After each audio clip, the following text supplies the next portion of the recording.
매주 교무요 기도의 시간에 설교하던 사무엘상 사무엘하 마지막 설교입니다. 사무엘하 마지막 24장은 다윗의 범죄와 함께 다윗에게 내려진 징계와 회복이 기록되어 있습니다. 다윗의 범죄는 통치 말년 노년의 다윗이 아들 솔로몬에게 왕위를 이양하기 전에 있어진 인구 조사였습니다. 이렇게 말씀을 드렸습니다. 왕으로서 인구 조사는 당연한 통치 행위였다고 말입니다. 그럼에도 불구하고 다윗의 인구조사가 죄일 수밖에 없었던 이유가 무엇이냐? 인구조사의 동기에 있었다 했습니다. 중심을 보시는 하나님이 다윗의 마음을 보셨습니다. 인구조사를 원하는 다윗의 마음 말입니다. 다윗은 오직 하나님께 영광이어야 했습니다. 하나님을 높여야 했습니다. 그 다윗이 순간 그 통치 말년에 자신의 업적을 과시하고 싶었던 것입니다. 우리가 이 정도야, 내가 이 정도야, 이렇게 말입니다. 인구조사를 했더니 24장 9절은 이렇게 나옵니다. 이스라엘에서 칼을 빼는 담대한 자가 80만 명이요 유다 사람이 50만 명이었다라고 말입니다. 단순한 인구조사가 아니었습니다. 전쟁 가능한 군인의 수가 130만이나 되었으니 당시 인구 비례로 하면 엄청난 수였습니다. 세계사적으로 당시 가장 강대국이었던 이스라엘이 내가 이 정도야 할 만했습니다.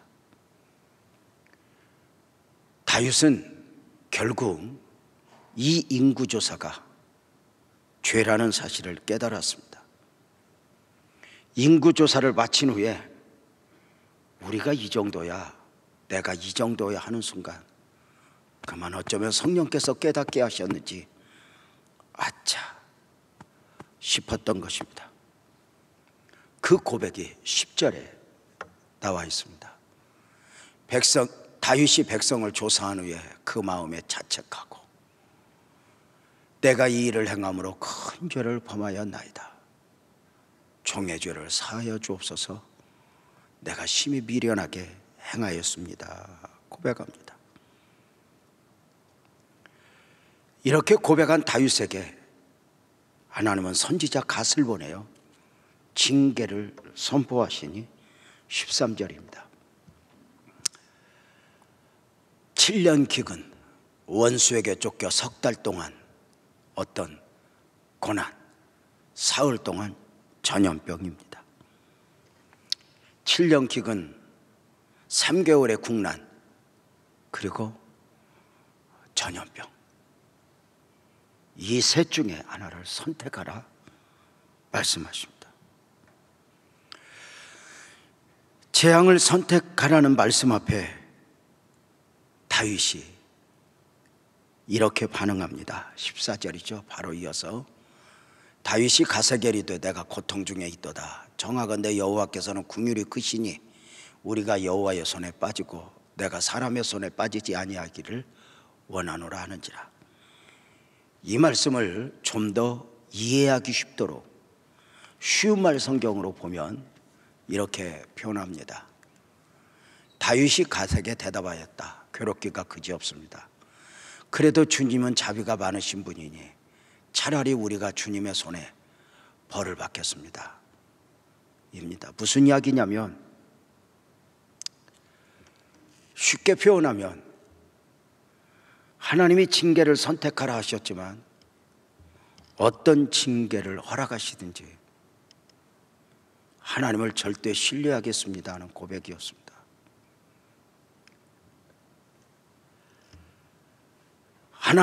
다윗은 하나님의 자비하심을 빙자하여 징계를 면하고자 함이 아니라 하나님의 결국을 믿는 것이었습니다. 징계가 없으면 사생하라.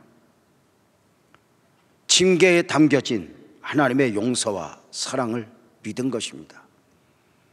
이 말씀을 쉽게 좀 행동으로 표현하면 마치 어린아이가 회초리를 들고 자신을 책망하는 엄마 앞에 엄마 내가 잘못했어 하고 엄마 품에 그냥 안겨버리는 듯, 너 징계를 선택해 했는데 하나님,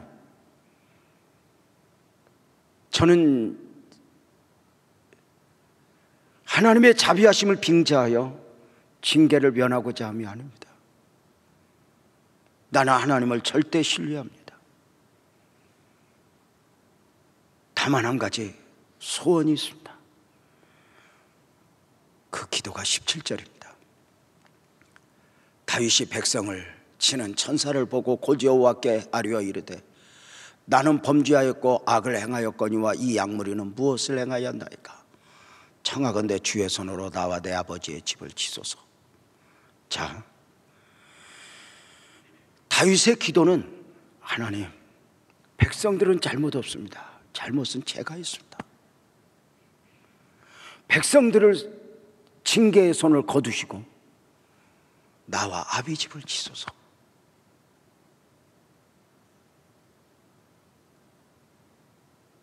고백입니다. 우리가 사무엘라 쭉 이어서 보았던 바, 표면상으로는 다윗의 범죄가 계기가 되었지만 이미 1절에서 살폈던 바 하나님은 다윗의 범죄를 계기로 삼았을 뿐이지 이 모든 징계는 사실 이스라엘을 향한 진노였습니다. 이스라엘의 범죄였다는 것입니다. 다윗은 이걸 알고 있습니다. 그럼에도 불구하고 다윗은 자신의 죄를 고백합니다. 이것이 지도자가 가져야 할 영성인 것 같습니다. 저들도 죄를 지었습니다. 저들도 문제가 있습니다. 다른 사람의 죄를 말하는 것이 아니라 자신의 죄를 고백하며, 그리고 그 백성들에게 내리신 재앙을 거두시고 내 머리에 쏟아 부으소서. 왜? 그 징계를 감당할 만해서가 아니라 나는 그 징계가 어떠하든지 하나님을 절대 신뢰합니다. 고백하는 것입니다. 재앙을 멈추어 달라고 그렇게 애절하게 기도하는 가운데 비로소 사무엘라 24장의 결국은 재앙이 그쳤더라, 이렇게 마지막을 장식하고 있습니다. 오늘은 다윗과 이스라엘에게 내려졌던 재앙이 이렇게 재앙 가운데서 재앙과 그 재앙이 멈추는 과정 속에서 보여지는 다윗의 마지막 영성을 보면서 함께 기도하고자 하는데, 어쩌면 하나님을 감동시킨 다윗의 영성이라 할 수가 있습니다. 다윗의 마지막 영성, 그 처음은 순종의 영성입니다. 목회를 하면서 무슨 일이 있을 때마다 담아내는 원리에 대하여 성도님들에게 종종 말씀드렸던 기억이 있습니다.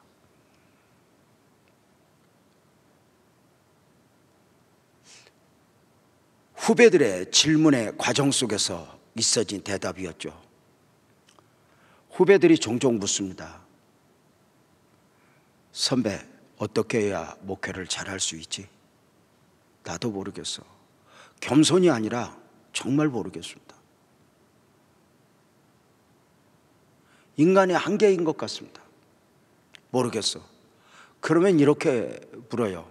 선배, 우리가 알기에는 빛나교회는 다른 교회가 평생 만나기도 힘든 아픔을 몇 차례 반복해서 겪었는데 그 험한 고비, 그 문제들을 어떻게 극복하며 여기까지 왔어? 그 문제들을 어떻게 해결했어? 이렇게 질문을 하면 저는 모르겠어, 은혜지 말하면서 대답을 강요하는 저들에게 두 가지로 언제나 대답을 했습니다. 하나는 하나님의 특별한 은혜지. 그런데 그 은혜 가운데 한 가지 분명한 것은 교회의 사역이 얽히고 문제가 있을 때마다, 가정의 문제가 있을 때마다 이 문제를 어떻게 해결하지? 방향을 이렇게 잡기보다는 그 문제 앞에서 어떻게 믿음을 지켜내지? 믿음에서 무너지지 않기 위하여 몸부림을 쳤어. 마치 사자굴 앞에서 다니엘이가 사자굴에 들어가지 않으려고 애쓴 것이 아니라 그 앞에서 믿음을 지켰듯이, 사드락과 메삭과 아벳느고가 풀무에 들어가지 않으려고 방법을 추구한 것이 아니라 그 앞에서 믿음을 지켰듯이 믿음을 지키고 믿음에서 멀어지지 않고 믿음에서 무너지지 않는 방향을 찾고 몸부림을 쳤어. 이렇게 이야기를 합니다. 또 하나 있습니다. 문제 앞에서 내가 무엇을 원하느냐보다 하나님이 무엇을 원하느냐의 반응을 보이는 것이었습니다. 실타래가 얽히면 그 얽힌 실타래를 아이가 풀고자 몸부림을 치면 더 얽힙니다. 그러나 그 얽힌 실타래가 어미 손에 들려지면 풀리게 됩니다. 내 삶의 실타래가 얽혔을 때 이리 뛰고 저리 뛰고 몸부림을 쳐도 결국은 우리 스스로의 문제 앞에 손을 들 수밖에 없습니다.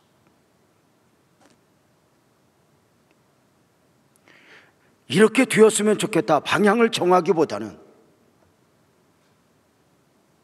하나님의 원하심이 무엇이지? 예배하라면 예배하고, 기도하라면 기도하고, 용서하라면 용서하는, 바로 그것 말입니다. 내가 무엇을 원하느냐, 여기에 매이면 해답이 없었습니다. 그러나 하나님의 원하심에 반응하고자 할 때 하나님의 원하심은 제가 할 수 없는 것이 아니었습니다. 아주 기본적인 것들이었습니다. 하나님의 원하심 앞에의 순종. 다윗은 자신의 죄와 엄청난 징계 앞에서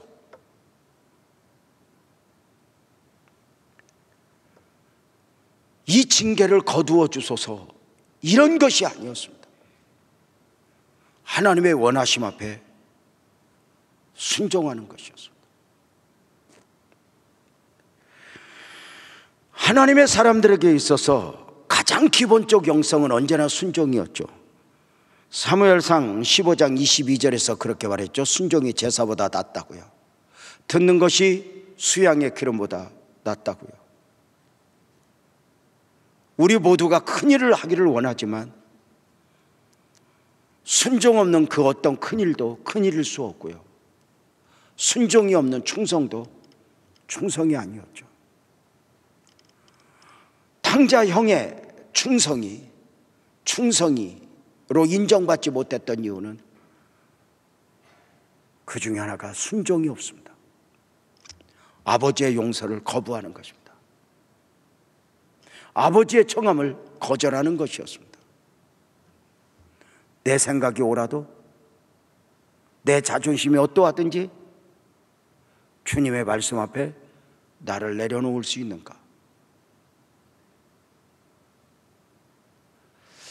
성경의 모든 기적도 거의 100% 순종이라는 과정을 통해서 있어진 역사라는 사실을 아십니까?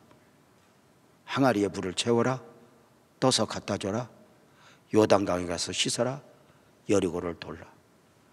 말도 안 되는 하나님의 요구 앞에 자신의 생각을 주장하는 것이 아니라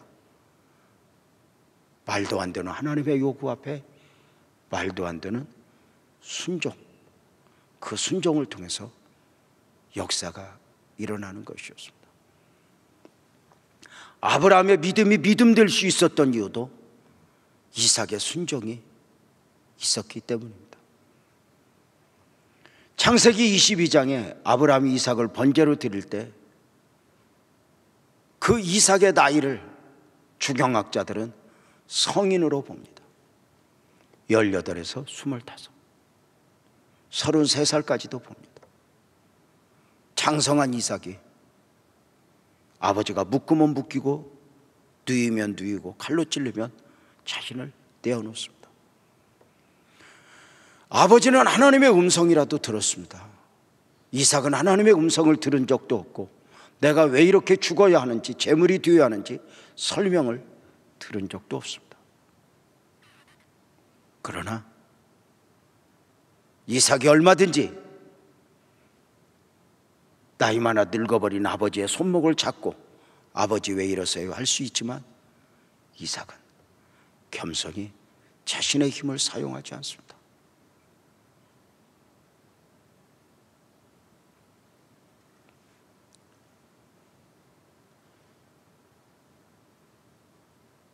지난 주간에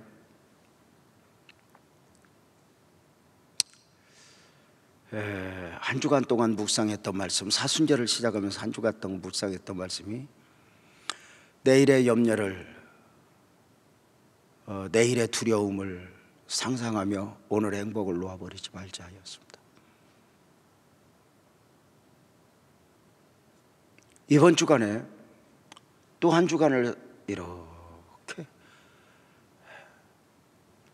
묵상하는 것 중에 한 단어가 힘자랑하지 말자. 그것과 끊임없이 싸워야 할 싸움에 있었습니다.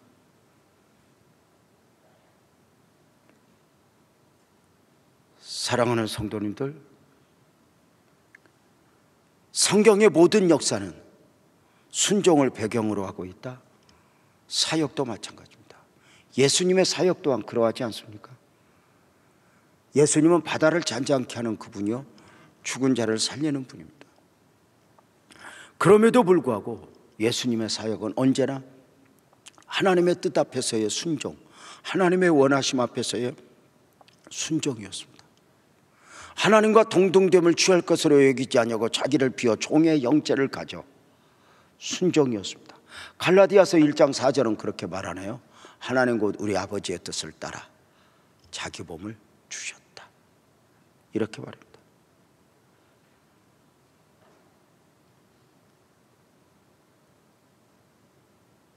그리 할 수 있어서가 아니었습니다.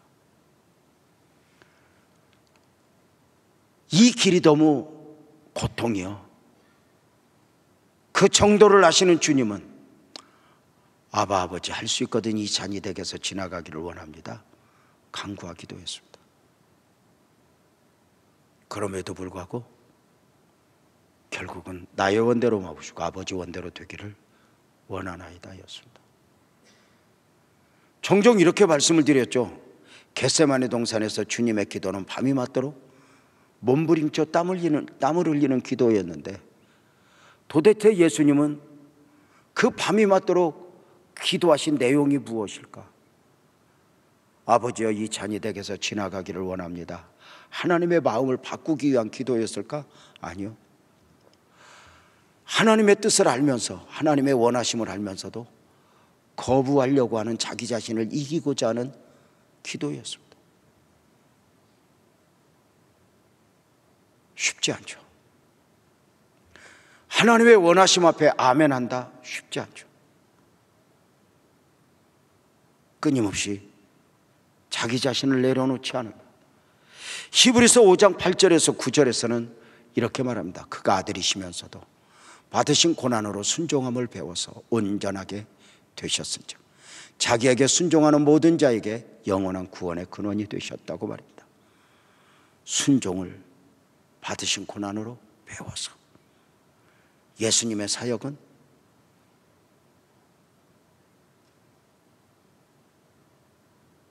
능력이 없어서가 아니라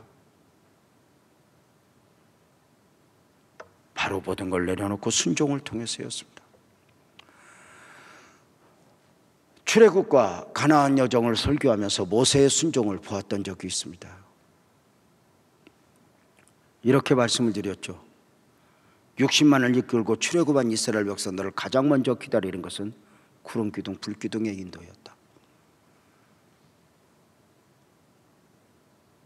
그것이 축복이었으면 틀림이 없지만 모세 자신이 극복해야 될 요인이 많이 있었으니 그 중에 하나가 구름 기둥 불기둥이 이스라엘 백성들을 가나안 여정길을 인도할 때 모세가 아는 길, 모세가 원하는 길로 인도하는 것이 아니었다 했습니다. 미디안 광야에서 40년을 살았던 모세는 가나안 여정길을 잘 알고 있습니다. 애굽에서 어떤 방향으로 가야 하는지. 그런데 구름 기둥 불기둥이 엉뚱한 방향으로 인도합니다. 한 번이 아닙니다. 40년을 광야에서 방황합니다. 방식도 모세가 원하는 대로가 아닙니다.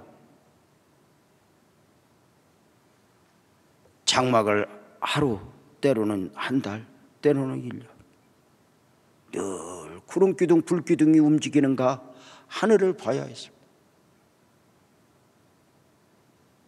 놀라운 것은 그 40년 동안 구름 기둥 불기둥의 인도 앞에서 말도 안 되는 길로 인도함에도 불구하고 모세는 단 한 번도 하나님 왜요 하지 않았습니다. 대단한 거 아닙니까? 하나님 왜요? 우리가 삶을 살다 보면 부부 또는 부모와의 관계, 자식과의 관계 앞에서 또 교회 공동체 안에서 왜요 하고 싶을 때가 얼마나 많아. 왜요 하고 하는 것이 뭐예요? 나를 이해시켜 주시오. 아니요. 모세는 왜요 하지 않아. 광야 40년을 묵상하면서 늘 느끼는 것은 모세의 대단함은 능력이 아니었다는 거예요. 모세의 능력이 보이지 않아요. 언제나 순종이었죠.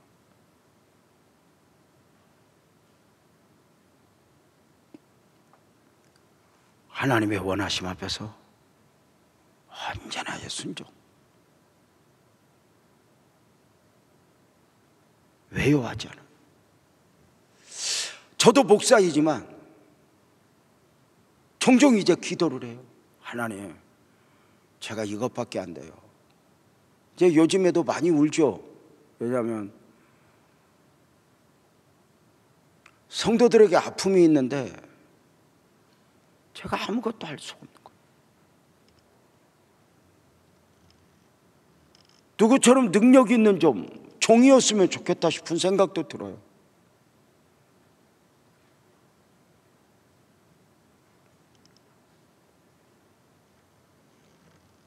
자,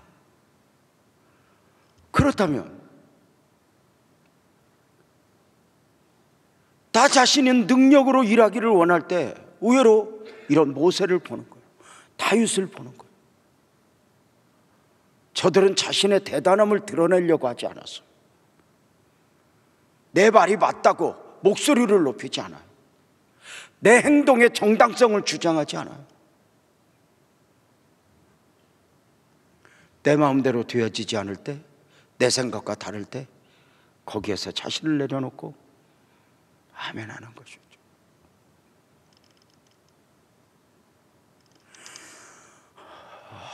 모세는 정말 생각하고 싶은 부분이 많아요.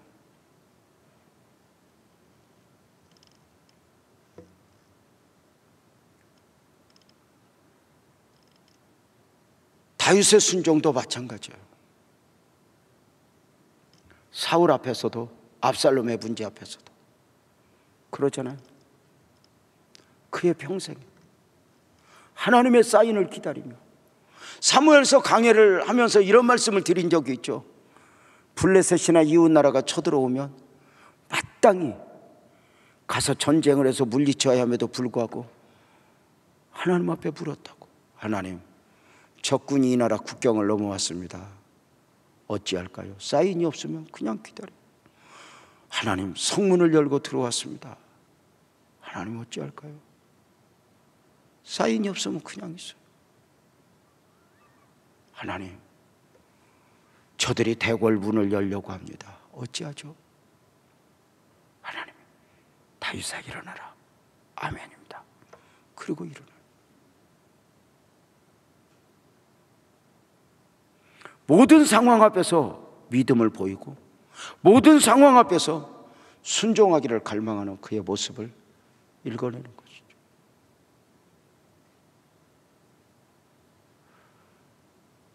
그래서 말씀을 묵상하면서 고백이, 유재명 너는 능력이 없음을 탄식할 것이 아니라 하나님이 주시는 감동 말씀 앞에 네가 순종하지 않았던 부분, 이것이 안타까워야 하는 것 아닐까? 입니다.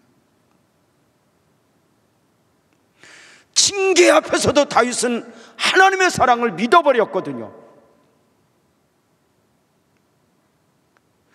그 징계와 함께 당겨진 하나님의 사랑을, 하나님의 결국을 믿어버렸거든요. 징계를 거두어 주세요, 멈추어 주세요가 아니었어요. 오히려 백성들에게 내린 징계를 내 머리에 쏟아 부으소서였습니다. 백성들은 연약합니다. 하나님, 저들은 잘못이 없습니다. 죄를 지어도 제가 더 많이 졌습니다. 내 머리에 징계를 쏟아 부어 주세요. 기도했습니다.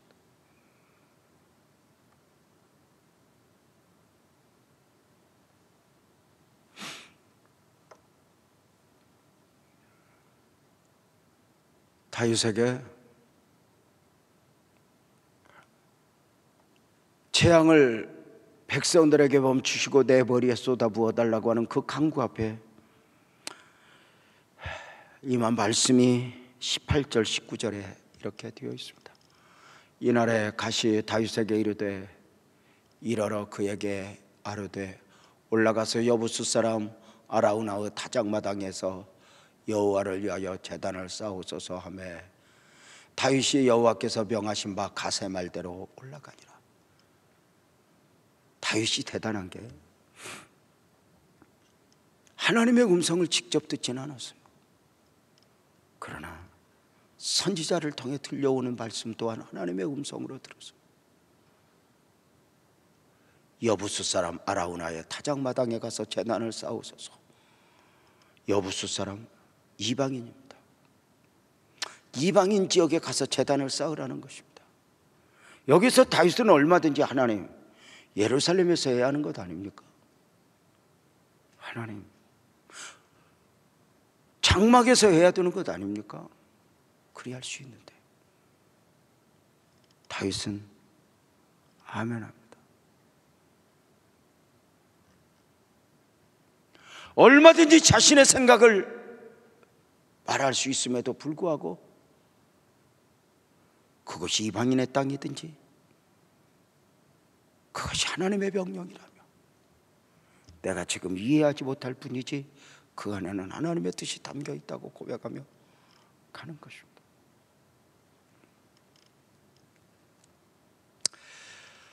참 귀하죠. 하나님의 음성을 직접 들은 것도 아니에요. 사울의 문제 앞에서 견딜 때도 다윗아 사울의 문제 앞에서 견디라 하나님의 음성을 들은 게 아니에요. 그는 기름 부음 받은 자, 음성을 따로 들을 바가 없어. 나는 그 앞에서 그를 인정하고 나는 견뎌 이겨내야 돼. 사랑하는 성도님들, 다윗은 순종했고 재앙이 그치게 됩니다.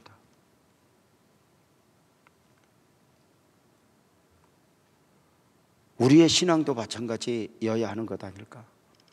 우리는 종종 순종하면 되는데 내 논리, 내 생각, 합리적 사고 안에 갇혀버릴 때가 있습니다.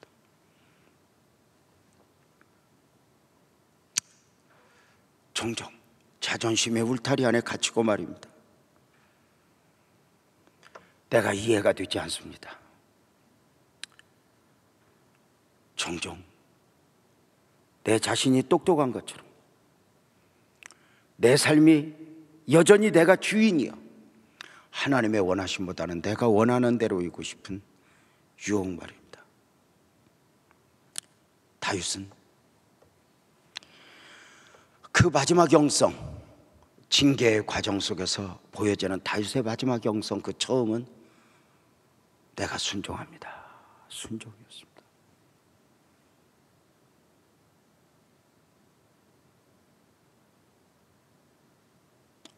오늘 목사님들 7분이 이제 지역 목사님들이 뭘 의논하기 위해서 오셨어요.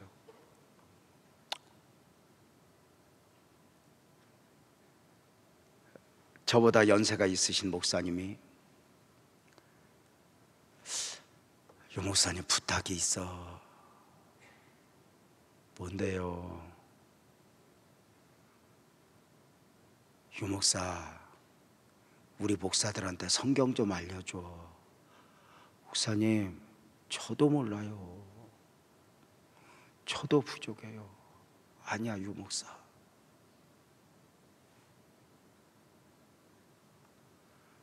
유 목사 설교를 내가 몇 번 들으면서 설교 때마다 내가 볼 수 없는 부분이 묵상되어졌는데 저것이 어디서 나올까 궁금해. 그럴까? 이런 화려함은 누구에게나 있어요.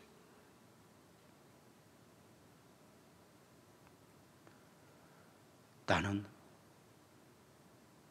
순종의 영성으로 사역을 감당하고 있는가?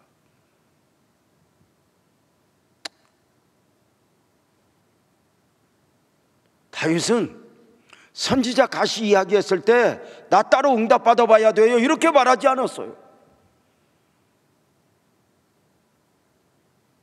순종이 매력이더라고요.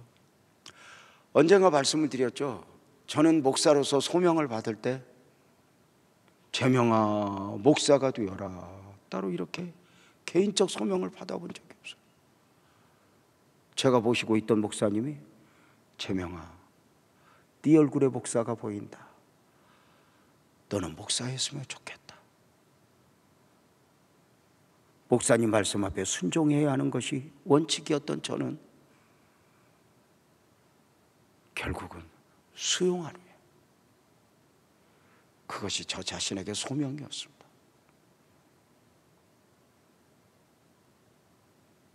종종 이렇게 묻습니다. 목사님, 하나님은 왜 내게 복을 안 주죠? 이렇게 묻습니다. 역으로. 하나님의 복을 주셨니 안 주셨니? 이렇게 묻습니다. 당신 기억에 남을 만큼의 큰 순종은 있어 보셨습니까? 이렇게 말입니다. 어쩌면 이건 성도들에게도 우리 후배 목사들에게도 묻고 싶은 질문입니다. 기억에 남을 만큼 내 삶의 둥지가 흔들릴 만큼 큰 순종은 있어 보셨습니까? 합리적 사고 안에서 이해가 되고 이런 차원이 아니라 말입니다.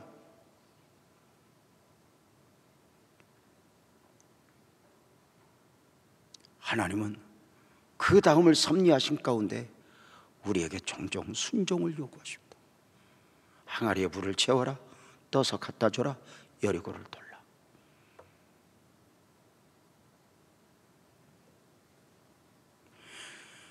다윗의 마지막 영성 두 번째는 값을 지불하는 예배의 영성입니다. 하나님은 예배를 기뻐하죠.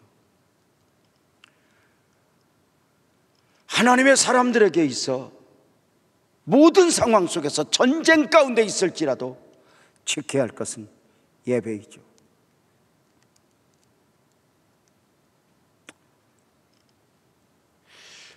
오늘 새벽에 역대기를 설교하면서 사무엘하 23장에 다윗이 아둘람굴의 피신에 있던 그 과정을 다시 한번 묵상할 수 있는 기회가 있었습니다. 깜짝 놀랐습니다. 모든 걸 포기하고 지쳐서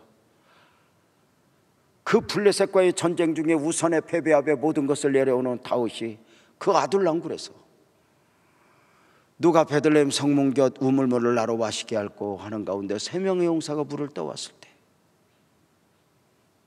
그 물을 바라보면서 그들을 보면서 이것은 물이 아니라 피라 하면서 이 물을 여호와의 제단에 부었다 이렇게 말해요. 깜짝 놀랐습니다. 다윗은 그 최악의 상황 속에서도 그 동굴에서 제단을 쌓았던 거예요. 예배에서 멀어지지 않았고 예배를 놓지 않았다. 전쟁 중에 그 처절한 패배 속에서 죽기를 구하는 그 상황 속에서 옆에 제단을 쌓았고, 자, 하나님은 예배를 기뻐하시고 성도의 가장 기본적 영성은 예배인데, 문제는 하나님이 받으시는 예배도 있고 받지 않는 예배도 있다는 것이죠. 성경에 처음 소개되는 예배, 가인과 아벨의 제사에서 하나님은 가인의 제사는 받지 않으셨고 아벨의 제사는 받으셨죠. 그 기준이 무엇이었어요? 창세기 4장 4절 5절을 보면은 아벨은 자기도 양의 첫 새끼와 그 기름을 했더니 여호와께서 이렇게 말해요. 아벨과 그의 제물은 받으셨나 가인과 그의 제물은 받지 않으시니라. 중요한 게 있어요. 이 부분을 이렇게 해석을 해요. 하나님이 아벨의 제사를 받으신 것은 그 제사에 아벨이 담겨져 있었고, 가인의 제사는 받지 않았을 때는 가인의 제사에는 가인 자신이 드려지지 않았다고 말입니다. 자, 다윗의 예배를 볼까요? 사무엘하 24장 18절 19절 이렇게 말해요. 이날에 가시 다윗에게 이르러 그에게 이르되 올라가서 여부스 사람 아라우나의 타작마당에서 여호와를 위하여 제단을 쌓으사매 다윗이 여호와께서 명령하신 바 가세말대로 올라가니라. 그래서 다윗이 아라우나의 타작마당으로 가서 제사하고자 가요. 이때 아라우나가 다윗 왕이 오는 것을 보고 엎드려요. 납작. 왕이여, 어쩐 일입니까? 하나님의 말씀을 듣고 너의 타작마당에서 하나님 앞에 제단을 쌓으리 하노라. 이때 아라우나가 왕의 명령 앞에 이렇게 말해요. 이 땅을 사용하소서. 나무도 모든 제사를 드리는 필요도 제가 채우겠습니다. 다 드리겠습니다. 왕은 받으신 바 주의 말씀 앞에 제사만 드리소서. 나머지는 제가 다 땔감도 나무도 다 드리겠습니다. 소도, 번제할 소도 드리겠습니다. 이때 다윗이 아라우나에게 했던 24절 말씀이 참 대단한 말씀이죠. 아니라 값 없이는 내 하나님 여호와께 번제를 드리지 아니하리라. 다윗의 벌이 뭐예요? 값 없는 제사 드리지 않겠다는 거예요. 헌신은 네가 하고 나는 제사의 행위로만 드려지는 거 안 하겠다는 거예요. 그래서 다윗은 왕이에요. 그는 얼마든지 국가적 재산으로 제사할 수도 있었고, 그는 얼마든지 아라우나의 협조를 받아서 제사할 수 있었어요. 그런데 다윗은 스스로 값을 지불하여 자기 헌신이 담겨진 제사를 드리는 거예요. 자기를 드리고 싶은 거예요. 나를 드리고 싶은 거예요. 제사의 행위만이 아니라 내 헌신, 내가 드려주고 싶은 거예요. 목사가 목회를 하면서 실수할 수 있는 경우가 있다면 목사 자신의 헌신 없이 성도의 헌신이 드려지는 과정 속에 도구로만 사용되는 거예요. 성도의 헌신 이상으로 목사는 반드시 자기 헌신이 있어야 돼요. 이것은 사역적 측면도 있지만 하나님과 다윗 관계가 있는 거예요. 다윗이 그 하나님의 은혜를 입어야 했던 거예요. 우리가 이렇게 교회 공동체 안에서 하나님의 사역을 볼 때 누군가의 헌신을 원하는 것 이상으로 나는 자기 헌신을 드리고 있는가?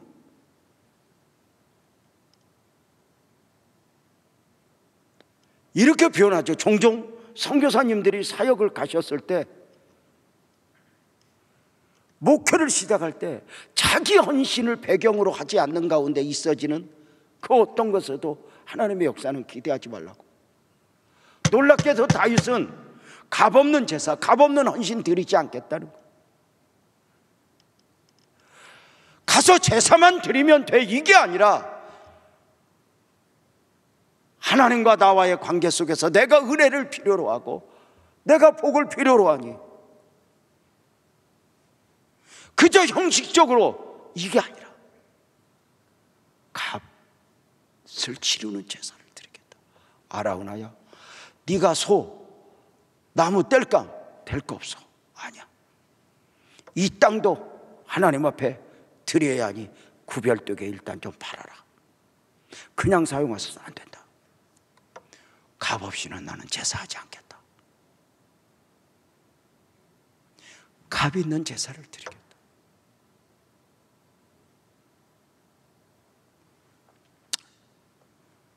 목회를 하면서 다른 사람의 헌신을 기뻐하는 것 이상으로 나는 어느 정도 헌신을 하는가? 성전을 건축하면서 지하실에서 상가, 상가에서 이동성전, 이동성전에서 여기 오는 그 많은 과정 속에서 아내와 저는 끊임없이 헌신해야 했죠.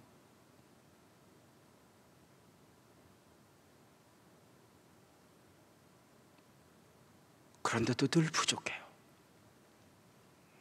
성도들 누군가가 눈물로 헌신하는 걸 보면, 목사님 이것으로 이 떡 이렇게 사용해 주세요 하면 쿵 하는 거예요. 나는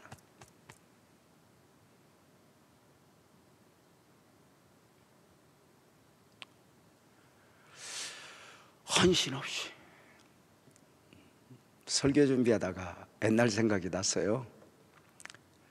인격적으로 주님을 만나고 그렇게 교사를 하고 싶었어요. 그래서 이제 교회학교 교사를 맡았는데요, 이제 교회에서 저를 보고 맡긴 게 아니라 내가 워낙 맡겨달라고 막 때를 쓰니까 맡겨줬는데 5학년짜리 아이 3명을 맡겨줬어요. 저한테. 그런 애들이 있잖아요. 교회학교 선생님들 안 오면 궁금하고 오면 불편한 애들. 정말 발성장애 아이들 3명을 붙여줬는데 그 아이들이 그렇게 예쁜 거예요. 이제 그 아이들 토요일 날 같이 놀아주고 떡볶이 사주고 오뎅 사주고 주일날 오라고 그러면 안 와. 먹고서 또 데리러 가고 이렇게 이제, 그리고 또 이제 그들과 씨름을 하죠. 그들에게 하나하나 가르치는 거예요. 그때만 해도 그 분반 공부 때 아이들 출석부가 있었어요. 거기에 이렇게 X표로 뭘 체크했냐면 출석했는가, 헌금은 했는가, 성경은 읽었는가를 늘 체크해요. 그런데 그것을 보고 이제 1등을 매일 이제 어떤 반이 1등 했는가 다음 주에 보고를 하는데, 그 3명을 제가 토요일마다 데리고 먹이고 놀아주고 또 말씀을 가르치면서 3명이 한 30명이 됐어요. 교회학교 전체 숫자의 반절이 넘어버렸어요. 그래서 한쪽 구석에 이제 공부하던 저는, 제가 지금도 그때 공과를 외웠던 기억이 있어요. 사무엘상 1장을 이렇게, 에브라임에서 이제 나마담의 소빔의 엘가나라고 하는 청년이 있는데 그는 한나와 결혼을 했다. 결혼을 했는데 오랫동안 아이를 낳지 못하여 분인나라는 작은 부인을 얻었더니 이 작은 부인이 아이를 낳았다. 그런데 이 분인나가 한나를 괴롭히기 시작했다. 오랜 날 동안 눈물로 세월을 보내던 한나는 결국 하나님 앞에 가서 기도를 하였다. 엘가나가 인간적 사랑을 주었지만 하나님의 사랑이어야지. 인간적 사랑은 잠깐 위로는 되지만 능력은 될 수 없었다. 이때 그게 이제 그때 외운 거거든요. 자, 그때 제가 1등 하고 싶어서 헌금도 1등, 출석도 1등, 성경도 1등 하고 싶어가지고 아이들에게 출석 체크하기 위해서 헌금을 아이들에게 토요일 날 1,000원을 주는 거예요. 500원은 더 사 먹고 500원은 헌금해. 그래가지고 그 돈이 많이 들었지만 상관없었어요. 아이들이 알았다고. 아이들은 헌금을 고해요. 그리고 또 하고 또 하고. 우리 반 전체가 헌금을 해요. 언제나 1등이요. 그런 가운데 어느 날 하나님이 느낌을 줘서 이제 기도를 했어요. 아니, 헌금을 줬는데 안 하는 애들이 있어요. 다 써먹고. 이강옥 스타일이지. 가지고는 기도를 했어요. 하나님, 어떡할까. 그러다가 30명을 토요일 날 불러다 놓고 이렇게 가르쳤어요. 애들아, 하나님은 다 안다. 우리 반이 늘 헌금 1등 하는 거 알지? 내 선생님. 근데 그 헌금 1등은 어떻게 했지? 선생님이 이렇게 헌금을 주셔갖고 이렇게 했잖아. 그래, 여기 출석 봐봐. 유호성, 또 여기 이렇게 봐봐. 엄성이. 이렇게 너희들 헌금한 걸로 돼 있지. 그런데 하늘나라에는 너희들 이름으로 기록되지 않았을 거야. 선생님 이름으로 기록되었을 거야. 그러니까 이제 다음 주부터는, 내일부터는 너희들이 헌금을 했으면 좋겠어. 100원이라도 50원이라도. 어릴 때부터. 그때 제가 들었던 기억이 있어요. 어릴 때 청년 때 드리는 것은 미래를 위한 저금인데 조금 심어도 큰 것으로 받으실 때가 청년 때라고. 그렇게 가르쳤어요. 그랬더니 아이들에게 성령님의 은혜를 베푸셨는지 헌금을 하는 거예요. 다윗은 누군가가 다 준비된 가운데 몸만 와서 제사하는 값없는 제사 드리지 않겠다.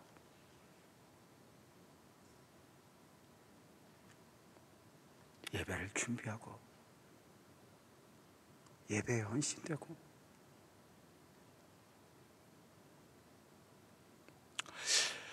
귀한 거 아닐까? 저는 토요일 날 기관별로 와서 교회 청소하는 걸 제가 굉장히 감사해요. 왜냐하면 이렇게 준비가, 집에서는 청소 안 해도 교회 와서는 청소를 좀 하는 자기 헌신. 다윗의 매력은 값없는 제사 드리지 않겠다. 가벼운 제사 드리지 않겠다. 나를 담아, 내 헌신을 담아 제사하겠다. 이렇게. 사무엘하 여행을 마치면서 볼 수 있는 마음들. 다윗의 마지막 영성, 세 번째로는 재앙 가운데 드려진 기도죠.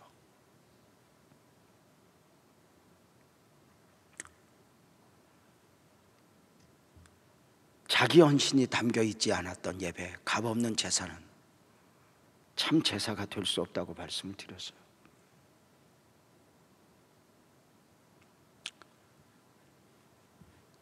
온전한 예배에 있어 또 하나 중요한 것은 기도가 함께여야죠. 25절 말씀에 보면 여호와께서 그 땅을 위한 기도를 들으시매 오늘 이 밤에 이 은혜가 있었으면 좋겠어요. 우리의 모든 기도는 몰라도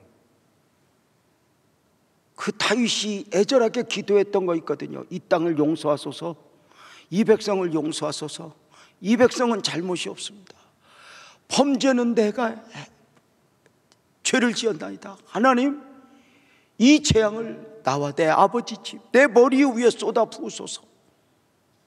나는 벌을 받아 마땅하지만 저들은 아닙니다. 이 기도를 응답하시는 거죠.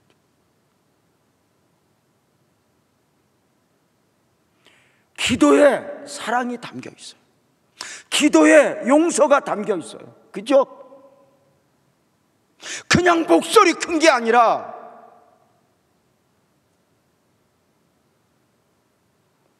그 기도에 믿음이 담겨 있어요.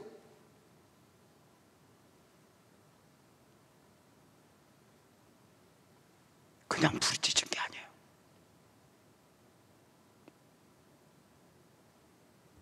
역시 하나님은 중심을 보시는 하나님이었잖아요. 소리나는 구리, 울리는 꽹과리와 같은 기도가 아니었어요. 하나님, 저들은 잘못이 없습니다. 재앙이 저들에게 임해서는 안 됩니다. 잘못은 제가 범했습니다. 저들 머리 위에 임하고 있는 이 모든 재앙을 내 머리 위에 쏟아부으소서. 다시 말씀을 드릴까요?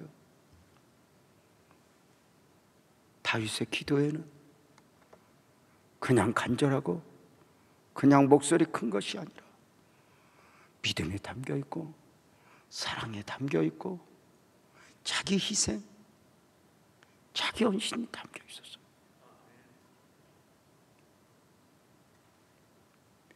여기에 하나님의 마음이 움직인 것이죠. 내가 하나님 앞에 큰 것을 원하는 만큼 나는 무엇이라도 내려놓을 만큼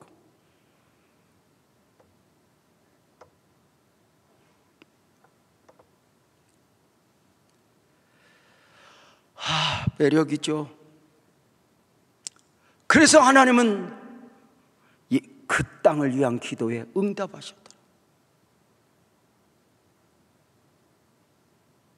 그 땅을 위한 기도에 응답하셨다.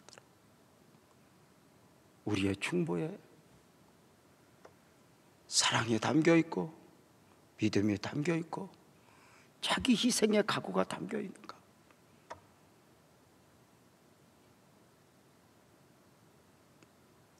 그 땅을 위한 기도에 응답하셨고 들으시는 하나님, 이 말이 그렇게 욕심나는 거예요.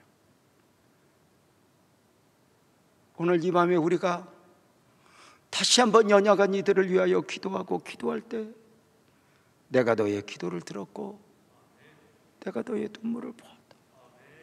그것은 단순히 목소리가 아니었잖아요. 다윗은 값없는 제사 드리지 않겠대요. 값없는 예배 드리지 않겠대요. 싸구려 예배 드리지 않겠대요. 다 준비해주고 몸뚱아리만 와서 하는 제사 드리지 않겠대요. 값을 치르겠대요. 자기 헌신이 담겨있죠.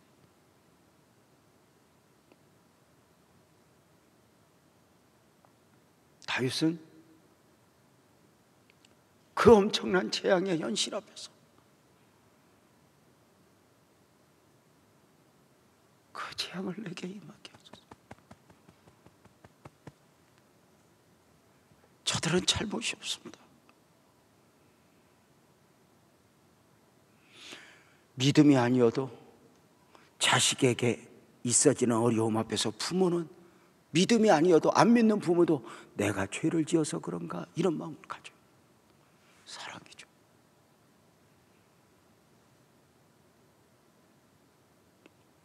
사랑하는 성도님들, 다윗은 그 하나님의 징계 앞에서 그냥 그 하나님을 믿어버려요.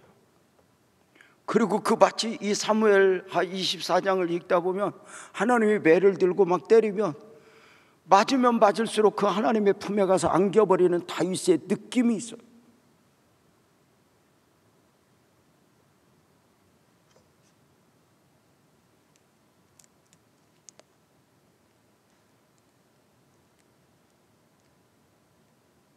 다윗의 마지막 영성을 세 가지로 봤네요. 처음이 순종, 두 번째가 값을 지불하는 예배, 싸구려 예배가 아닌 그 예배 자체를 귀하게 하나님이 받으실 만한 예배.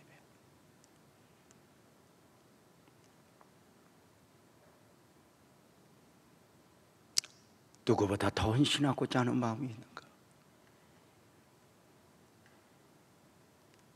그리고 마지막 세 번째로는 다윗의 기도였어요. 그 기도를 받으시고 재앙을 그치게 하셨고, 놀랍게도 다윗의 목소리가 아니라 다윗의 마음에 울려 퍼진 진한 기도의 마음을 읽으셨으니 다윗의 기도에는 믿음이 담겨 있고, 다윗의 기도에는 자신의 죄를 더 크게 보는 하나님의 은혜를 담고 있고, 믿음과 은혜, 그리고 저들 재앙이 아니라 그 재앙까지 내 머리에 부으소서 하는 사랑이 담겨 있다. 여기 하나님은 크게 역사하셨고 은혜 베푸셨을진데, 이 밤에 함께 하신 사랑하는 성도님들, 이 말씀 우리 또 한번 붙잡고 다시 한번 우리는 중보하며, 또 우리 자신, 하나님 내가 아직도 내가 병들었나이다 고백하며 드려지는 이 밤이었으면 좋겠다 싶은 생각이 들어요. 사랑하는 여러분, 아멘 합시다. 하나님 살아계십니다. 하나님의 은혜 베푸실 것입니다. 하나님은 오늘도 정말 그 십자가의 희생, 이런 것들이 값이 있잖아요. 값을 스스로 치르시잖아요. 능력이 아니에요.